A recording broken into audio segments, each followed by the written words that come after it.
શ્રી વલ્લભના લાડીલા વૈષ્ણવોને મારા જય શ્રી કૃષ્ણ. હું મન આતુરી આપ સર્વે વૈષ્ણવોનું આજના એકાદશીના અલૌકિક સત્સંગમાં હાર્દિક સ્વાગત કરું છું. આજે આપણે નિર્જળા એકાદશી કે જેને આપણે બધા ભીમ અગિયારસ તરીકે પણ ઓળખીએ છીએ તેનો ખૂબ જ સુંદર ભાવ સમજીશું. નિર્જળા એકાદશી કે જે જેઠ માસમાં ના શુક્લ પક્ષમાં આવે છે તેનું મહાત્મ્ય બ્રહ્મા વ્રજયાત્રા પુરાણમાં વર્ણવવામાં આવ્યું છે. એક સમયે મહર્ષિ વેદવ્યાસજી સંયોગવશ મહારાજ યુધિષ્ઠિરને ત્યાં પહોંચ્યા. મહારાજ યુધિષ્ઠિરે તેમનો યોગ્ય આદરપૂર્વક માન આપ્યું, પ્રણામ કર્યા અને સુંદર આસન આપ્યું અને ષોડશોપચાર પ્રમાણે પૂજા કરી. જ્યારે મહર્ષિ વિધિ પૂરી કરીને બેઠા હતા ત્યારે ભીમસેન હાથ જોડીને મહર્ષિને નમસ્કાર કરી કહ્યું, ભગવાન, હું બહુ મુશ્કેલીમાં છું. દયા કરીને તમે મને આ મુસીબતમાંથી બચાવવાની કૃપા કરો. ભીમસેનની આ વાત સાંભળી મહર્ષિ હસ્યા અને પૂછ્યું, ભીમસેન, શું વાત છે? નિસંકોચ મને કહો. ભીમસેને કહ્યું, પ્રભુ, મહારાજ યુધિષ્ઠિર, ધનુર્ધારી અર્જુન, બુદ્ધિશાળી સહદેવ અને બહાદુર નકુલ તેમજ સૌભાગ્યવતી મહારાણી દ્રૌપદી બધા એકાદશીનું વ્રત કરે છે અને મને પણ એકાદશી કરવા વિવશ કરે છે. મહારાજ, આપ તો જાણો છો કે ભીમસેનનું જીવન તો અન્ન પર જ આધારિત છે. હું જાણું છું કે શાસ્ત્રોએ એકાદશી કરવા જણાવ્યું છે, પરંતુ હું ભૂખને સહન કરીને ઉપવાસ કરવા અસમર્થ છું. હું મારી યથાશક્તિ દાન કરી શકું, હું યોગ્ય વિધિપૂર્વક કેશવની ભક્તિ કરી શકું, પરંતુ હું ઉપવાસ કરી શકતો નથી. એક ભોજન ન કરવાની વાત તો મુશ્કેલ છે, પરંતુ એક ક્ષણ પણ હું ભૂખ્યો રહી શકું નહીં. આપ બતાવો કે મારું ધર્મ સંકટ કેવી રીતે દૂર થાય. ભીમસેનના આ શબ્દો સાંભળીને મહર્ષિ વ્યાસે કહ્યું કે માનવ જીવનના કલ્યાણ માટે તેમજ અંતકાળે વિષ્ણુલોકની પ્રાપ્તિ માટે દરેક માસના શુક્લ પક્ષ અને કૃષ્ણ પક્ષની એકાદશીનું વ્રત દરેકે અવશ્ય કરવું જોઈએ. આ વ્રત કર્યા સિવાય માનવ માત્રનું કલ્યાણ થતું નથી. મહર્ષિ વ્યાસના આ શબ્દો સાંભળી ભીમસેન ધર્મભીરુતાને કારણે કાંપવા લાગ્યો અને અત્યંત ભયભીત બનીને બોલ્યો, હે પ્રભુ, મારા માટે તો વ્રત કરવું અને દરેક મહિનામાં 2 વાર ભૂખ્યા રહેવાનું મૃત્યુથી પણ વધારે છે. મારા હૃદયમાં બ્રીફા નામનો ભૂખનો દાવાગ્નિ હાજર હોય છે અને તેને અતિશય ખોરાક લઈને જ ઓલવી શકાય છે, પરંતુ મહામહિને તે વર્ષમાં હું 1 દિવસ ઉપવાસ કરી શકું. તેથી આપ મને એવું કોઈ વ્રત બતાવો કે જેથી 1 દિવસ ભૂખ્યા રહેવાથી હું આ જન્મમાં અને પછીના જન્મમાં બધા પાપોમાંથી મુક્ત થઈ શકું. મહર્ષિ વ્યાસે કહ્યું, હે રાજન, તે મારી પાસેથી અત્યાર સુધી વેદના, ધાર્મિક સિદ્ધાંતો અને માનવ જીવનની ફરજો સાંભળી, પરંતુ આ કળયુગમાં દરેક વ્યક્તિ વેદના આ વિધિ વિધાનનું પાલન કરવા સમર્થ હોતો નથી. આથી હું તને એક દિવ્ય રીત કહું છું જેનાથી તું મહાફળ પ્રાપ્ત કરી શકીશ. આ પદ્ધતિ એ સર્વ પુરાણોનો સાર છે. જે કોઈ પણ દરેક મહિનાના શુક્લ પક્ષ અને કૃષ્ણ પક્ષની એકાદશી કરે છે તે કદી નરકમાં જતો નથી. આ શબ્દો સાંભળી મહાન યોદ્ધો ભીમસેન ગભરાયો અને વડના ઝાડ પરના પાંદડાની જેમ થરથર ધ્રુજવા લાગ્યો અને બોલ્યો, હે દાદાશ્રી, મારે શું કરવું? હું વર્ષ સુધી મહિનામાં 2 વાર ભૂખ્યો રહી શકું તેમ નથી. તેથી હે પ્રભુ, કૃપા કરીને મને એવું વ્રત સૂચવો કે તે વ્રત કરવાથી મને બધા ફળ પ્રાપ્ત થાય. ભીમસેનના શબ્દો સાંભળી મહર્ષિ વ્યાસે કહ્યું, ઠીક છે, હું બતાવું તે વ્રત તું કર. આ એક જ વ્રતનું પુણ્ય ફળ દરેક માસની બધી એકાદશી કરતા શ્રેષ્ઠ છે. મહર્ષિના આ વચન સાંભળી ભીમસેન અત્યંત પ્રસન્ન થઈ ગયો અને હાથ જોડી બોલ્યો, પ્રભુ, કૃપા કરીને જલ્દીથી એ કયું વ્રત છે તે કહો. મહર્ષિએ કહ્યું કે આ વ્રત જેઠ માસના શુક્લ પક્ષમાં આવતી નિર્જળા એકાદશીનું વ્રત છે. આ એકાદશીના દિવસે કશું જ ખાવું નહીં તો વ્રત તૂટી જાય છે. આ એકાદશીના દિવસે સૂર્યોદયથી દ્વાદશીના સૂર્યોદય સુધી પાણી પણ ન લેવું. આ રીતે જે કોઈ આ એકાદશી પાણી વગર શ્રદ્ધાપૂર્વક વ્રત કરે તો તેને વર્ષને બધી એકાદશીના ફળ મળે છે. તું શ્રદ્ધા ભક્તિ પૂર્વક દસમના દિવસે રાત્રે સૂતી વખતે ભગવાનને પ્રણામ કરીને તેની માનસિક પૂજા કરી અને હાથ જોડીને મનથી એવો સંકલ્પ કરજે કે પ્રભુ, હું કાલે જેઠ માસની નિર્જળા એકાદશીનું વ્રત કરીશ.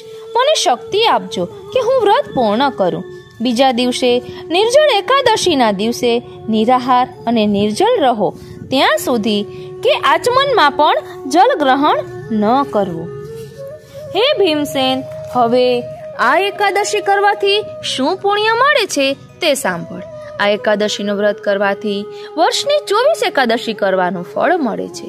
એક વખત ભગવાન વિષ્ણુએ મને કહ્યું કે જો કોઈ પણ વ્યક્તિ બધા ધર્મનો આશ્રય છોડી આ નિર્જળા એકાદશીએ કે જે મને અત્યંત પ્રિય છે બધું મને સમર્પિત કરે, મારા શરણમાં આવે, તે બધા જ પાપોથી મુક્ત થાય છે. આ કળયુગમાં કોઈ પણ વ્યક્તિ સંપત્તિનું દાન કરીને કે ધર્મના વિધિ વિધાનનું પાલન કરીને મોક્ષની પ્રાપ્તિ કરી શકવા સમર્થ નથી. હકીકતમાં ઘણા પાપોથી પ્રદૂષિત આ કળયુગમાં બધા જ વૈદિક ધર્મ સંસ્કારો નષ્ટ પામ્યા છે. હે વાયુપુત્ર, હું તને વધારે શું કહું? દરેક એકાદશીમાં ફલાહાર વર્જિત છે અને નિર્જળા એકાદશીમાં તો જળ પણ વર્જિત છે. આ એકાદશી કરવાથી બધા ધાર્મિક સ્થળોએ યાત્રા કરવા જેટલું પુણ્ય મળે છે. મૃત્યુના સમયે યમદૂતોને બદલે ભગવાન વિષ્ણુના દૂતો તેને લેવા આવે છે અને વિષ્ણુ લોકમાં લઈ જાય છે. આ એકાદશીનું વ્રત પૂરું કર્યા પછી બીજા દિવસે તો જો કોઈ ગૌદાન કરે તો તેને બધા પાપોમાંથી મુક્તિ મળે છે. જ્યારે અન્ય પાંડવોએ આ એકાદશીનું મહાત્મ્ય સાંભળ્યું ત્યારે તેમણે પણ એકાદશી કરવાનો નિર્ધાર કર્યો. તે દિવસથી ભીમસેને આ નિર્જળા એકાદશીનું વ્રત શરૂ કર્યું અને આથી તે ભીમસેની એકાદશી અથવા પાંડવા નિર્જળા એકાદશી પણ કહેવાય છે, તેના તરીકે પણ ઓળખાય છે. આ એકાદશીનું વ્રત કરવા સુમેરુ કે મંદરાચલ પર્વત જેટલા મોટા પાપો પણ બળીને ભસ્મ થાય છે. હે રાજન, ભગવાન કૃષ્ણે જણાવ્યું છે કે આ નિર્જળા એકાદશીના દિવસે પવિત્ર નદીઓમાં સ્નાન કરવાનું, દાન કરવાનું, વૈદિક મંત્રોનું ગાન અને પુણ્યદાન કરવાનું ખૂબ જ મહાત્મ્ય છે. એ આ એકાદશીના વ્રતનું મહાત્મ્ય વાંચવાથી કે સાંભળવાથી વૈકુંઠની પ્રાપ્તિ થાય છે.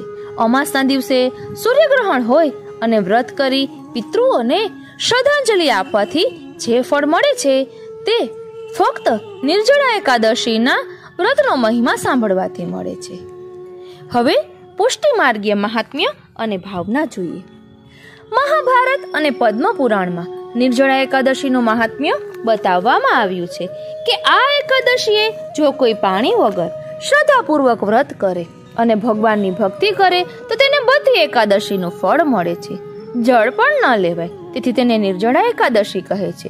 ભીમે જળ લીધા વિના આ એકાદશી કરેલી, પરંતુ શ્રી કૃષ્ણના કહેવાથી શ્રી યમુનાજીનું પૈપાન કરેલું. આમ છતાં નિર્જળા એકાદશીનું વ્રત કર્યું કહેવાય છે. જો કે આ એકાદશીએ કેટલાક ચુસ્ત વૈષ્ણવો ફળ કે જળ પણ લેતા નથી, પણ શ્રી યમુનાજીના જળનું પૈપાન કરી વ્રત કરી શકાય.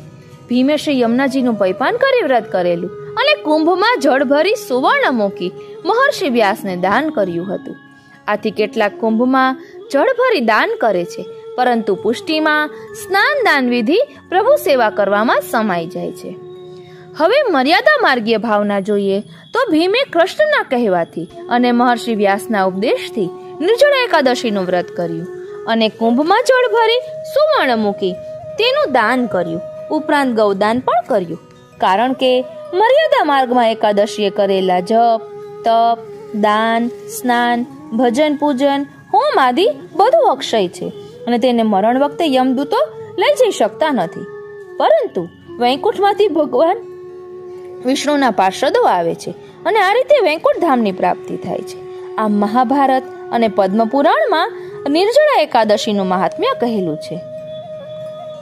હવે થોડીક રત્ન કણિકાઓ જોઈએ તો પ્રભુ પાસે પાત્ર લઈને નહીં પરંતુ પાત્રતા લઈને જવું જોઈએ. વરસ દહાડો ખેંચી કાઢવો હોય તો શાક પાંદડું વાવો, દાયકાઓ માટે ઝાડ વાવો, પણ આખું અજવાળવું હોય તો તો આદમી ઉગાડો. દરેક વચન એક દેવું કરજ છે જે ભરપાઈ કરવાનું હોય છે. એટલે દરેક વચન એ એક દેવું એટલે કે કરજ છે જે ભરપાઈ કરવાનું હોય છે. સાધુત્વ હોય કે સંસારત્વ, જીવન એટલે ઉત્કૃષ્ટ માનવતાની ઉપાસના. આવી ઉપાસના જન વચ્ચે, વન વચ્ચે કે મંદિર આશ્રમ વચ્ચે વસીને પણ થઈ શકે.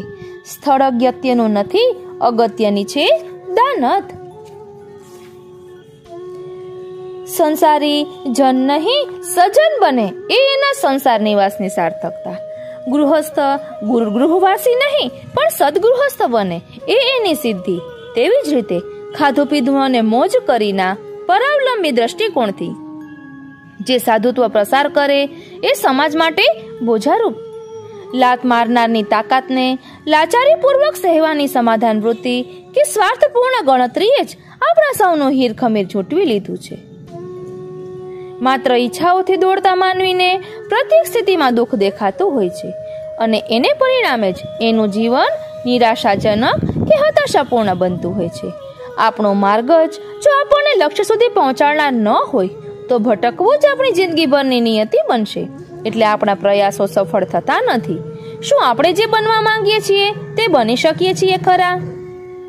જીભનું મૌન એ સાચું મૌન નથી. મનને પણ મૌનની દીક્ષા આપવી જોઈએ. મનને જો મૌનની દીક્ષા મળી જાય તો માણસના જીવનનો અને આત્માનો ઉદ્ધાર થઈ જાય છે. ભયથી ઉત્પન્ન થયેલું મૌન પશુતા છે અને સંયમથી ઊભું થયેલું મૌન સાધુતા છે. જે વસ્તુને સ્વીકાર મનથી કરાય છે એ એક અલગ બાબત છે. મૌન વાર્તાલાપની મહાન કલા છે. જે અંતર બોલે છે, અન્ય સાંભળે છે, એ જ દિવ્ય વાણી છે. એને પાડવી પડે છે જેથી જીવનમાં એક નવો પ્રકાશ, નવી દિશા, નવો માર્ગ મળી રહે છે. શ્રીનાથજી શ્રીનાથજી શ્રીનાથજી. એકાદશી નું મહાત્મ્ય આપણે સમજ્યા. આપણે લૌકિક બોલીમાં ભીમ 11 બોલીએ છીએ એટલે હેડિંગમાં પણ લખ્યું, કારણ કે ઘણાને નિર્જળા એકાદશીની ખબર ન હોય તો ભીમ 11ની તો ખબર હોય જ, એટલે આપણે આ લીધું છે.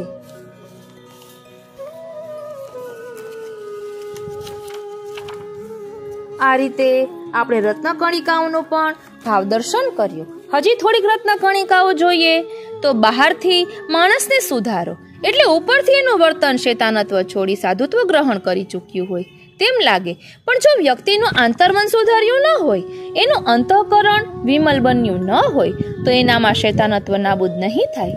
મોકો મળતા પેલું શેતાનત્વ સાધુત્વને હડસેલીને પોતાનું શાસન જમાવી દેશે. કોઈ વ્યક્તિ ચોક્કસ પ્રકારની સૂઝ અને લગનથી લાંબો સમય કામ કરે તો કેટલું ઉત્તમ પરિણામ આવી શકે એ તો જગતના મહાન વૈજ્ઞાનિકો, નાટ્યકારો, કલાકારો, સંગીતજ્ઞો, ફિલસૂફો અને સફળ ઉદ્યમી માનવોના દાખલાઓ આપણી નજર સમક્ષ જ છે. ચાહો તો બની જુઓ. માણસે પોતાના વિચારો વિશે વિચારો કરવા જોઈએ. વિચારોનું મૂલ્યાંકન કરતા આવડી જાય ને તો અનેક સમસ્યાઓનો અંત આવી શકે છે. યોગ વિચારોને કાબૂમાં, સારી દિશામાં વાળવાની જે ક્રિયા છે. જે વ્યક્તિ પોતાના વિચારોને નિયંત્રિત કરી શકે છે તે દરેક પરિસ્થિતિમાં ટકી શકે છે. શ્રીનાથજી.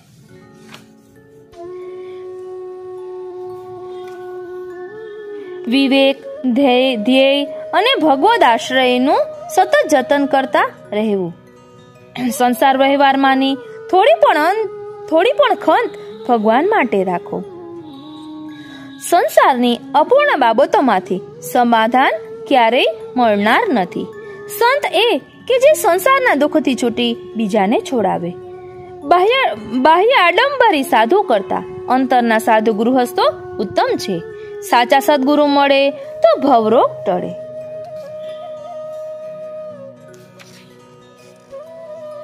આ રીતે આજનો ભીમ 11ના નિર્જળા એકાદશીનો સત્સંગ અહીં વિરામ લે છે. આજનો આ સત્સંગ શ્રીનાથજી, શ્રી યમુનાજી, શ્રી મહાપ્રભુજીના ચરણ અરવિંદમાં સમર્પિત કરું છું. જય શ્રી કૃષ્ણ.